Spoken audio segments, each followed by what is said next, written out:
অন্য ধর্মের মানুষ তাদের ধর্মীয় সম্পত্তি উৎসর্গ করতে গেলে কোনো অসুবিধা নাই, শুধু ওয়াকাফে উৎসর্গ করতে গেলে ঝামেলা কেন? এই বৈষম্যটা সংবিধান বহির্ভূত হচ্ছে। ওয়াকাফ সম্পত্তিতে 12 বছর কেন, 120 বছর ধরেও কেউ বসবাস করলে, কোর্টে গিয়ে চ্যালেঞ্জ করলে ওয়াকাফের বোর্ডকেই বা ওয়াকাফ সম্পত্তি বলেই গণ্য হবে। কেউ যদি ওখানে বসে তাকে তুলে দেওয়ার বরঞ্চ অর্ডার দেবে। এবার আসা যাক, নতুন আইনে মোদিজি কি করলেন, ওই অ্যাক্টকে তুলে দিল। অর্থাৎ আপনার জায়গায়, ওয়াকাফ জায়গায় যদি কেউ 12 বছর বসবাস করে নেয়, তাহলে ওটা কি হবে, ওটা সে তার ক্লেম করতে পারবে। এবার আমি আসি, 12 বছর আছে না 12 দিন বসে 12 বছর হয়ে গেছে, আপনি কি করবেন? প্রমাণ করাতে পারবেন?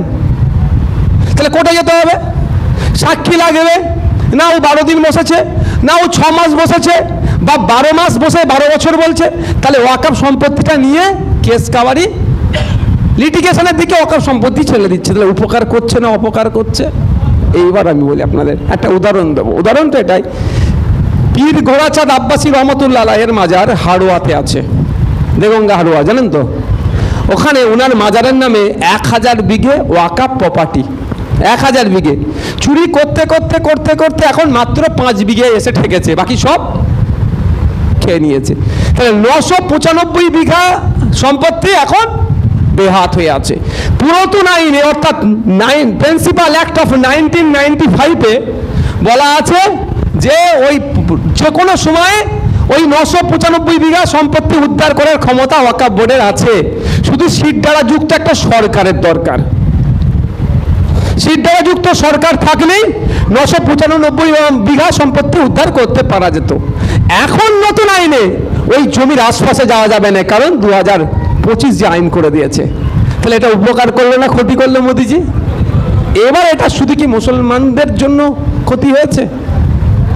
এটা কি সংবিধান বহির্ভূত কাজ হয়েছে, না সংবিধানের মধ্যে থেকে মোদিজি ক্ষতিটা করেছে? ক্ষতি করেছে, আবার সংবিধানটাকে ভায়োলেট করেছে। আর্টিকেল 15, আর্টিকেল 15 বলা হচ্ছে ধর্ম, বর্ণ, জাত, লিঙ্গ, জন্মস্থান দেখে বৈষম্য করা যাবে না।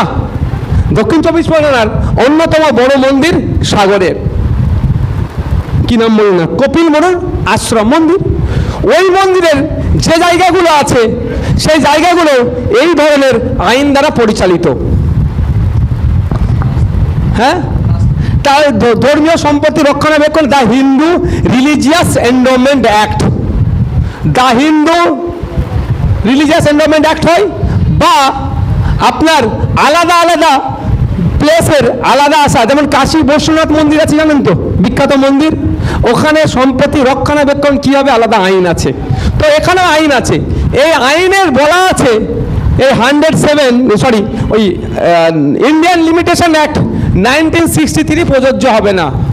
আই মিন যে ওই আপনার জায়গার নাম বলুন না, সাগরের কপিল মোড়ল আশ্রমের মন্দিরের কোনো জায়গাতে কেউ যদি 12 বছর কেন 50 বছর বসবাস করে, এই আশ্রম যে কোনো সময় যাইবে ওকে তুলে দিতে পারবে, এই আইন আছে।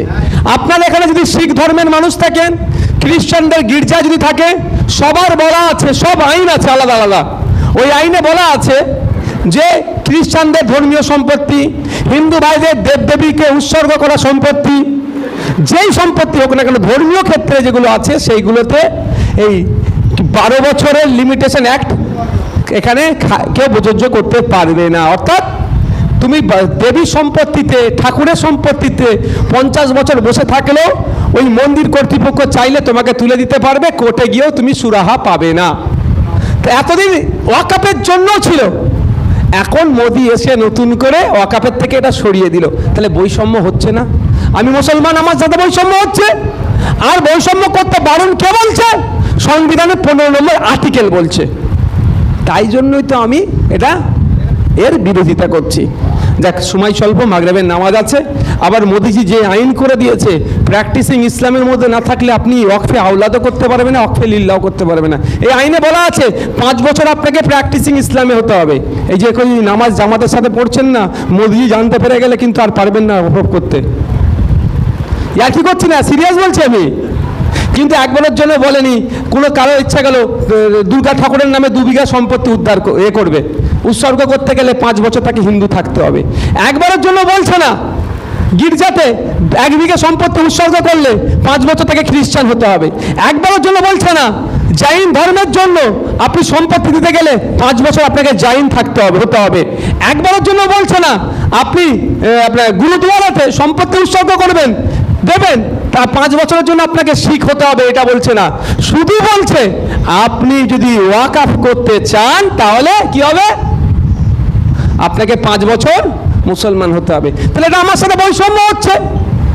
আমি মুসলমান বলি, আমাকে আপনি চাপিয়ে দিচ্ছেন। অন্য ধর্মের মানুষ তাদের ধর্মীয় সম্পত্তি উৎসর্গ করতে গেলে কোনো অসুবিধা নাই, শুধু ওয়াকফে উৎসর্গ করতে গেলে ঝামেলা কেন?